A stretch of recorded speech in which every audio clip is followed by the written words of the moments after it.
August, the year 2000. 6.5 kilometers off the coast of Egypt, Franck Goddio's light catches a face. Red granite, 5.4 meters tall, the god Hapy, Nile of the flood. Nobody knew the city was here at all. Not the fishermen, not the satellites, not the historians. An entire Egyptian port, gone from every map for 1,200 years, until this man started looking. 2,600 years ago, this was Egypt's front door to the Mediterranean. Wine, copper, timber, all passing through. At its center stood the temple of Amun-Gereb, where each spring priest carried Osiris toward the sea. But the city had a problem. Nobody knew what to call it. Egyptian texts said Thonis, Greek texts said Heracleion. For centuries, scholars argued, one city or two? Then Goddio's team found a black stone slab in the silt. Its inscription, carved under Nectanebo I, named the city in both languages. Thonis and Heracleion were the same place, but this place wouldn't survive what was coming. And what was coming wasn't anything Egypt had a name for. Around 100 BC, the ground beneath the temple began to fail. Earthquakes shook the coast. Nile-soaked clay turned almost liquid. First, the columns shifted. Then the temple sank into its own foundations. The city wasn't destroyed in one instant. It was swallowed piece by piece. And as Alexandria rose, the merchants left. By the 8th century AD, the sea had closed over Thonis-Heracleion.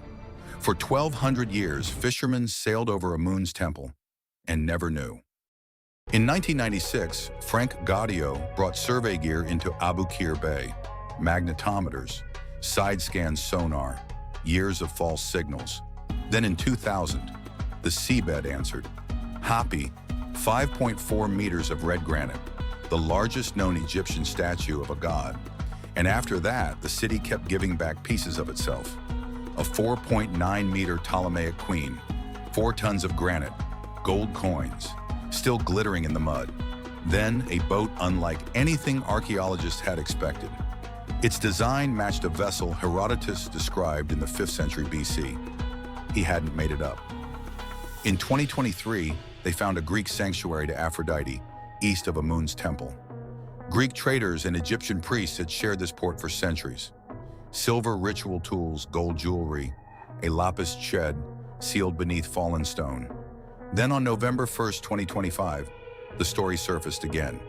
At the Grand Egyptian Museum, 132 finds from Goddio's sunken city excavations went on display. Not lost anymore, standing in the light.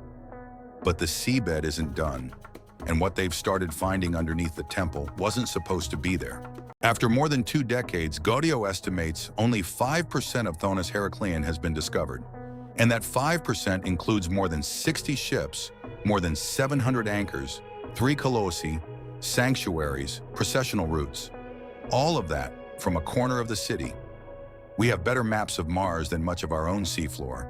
And beneath Amun's temple, the newest clues may point to something older still. A city beneath the city, 2 histories, 1 seabed, 5% explored. So every season they go back, because the lost city is still not finished speaking. 5% discovered yet. Would you go to find the rest if you could? Drop your thoughts in the comments. Up next, the sunken city from the other side of the Med. Level off.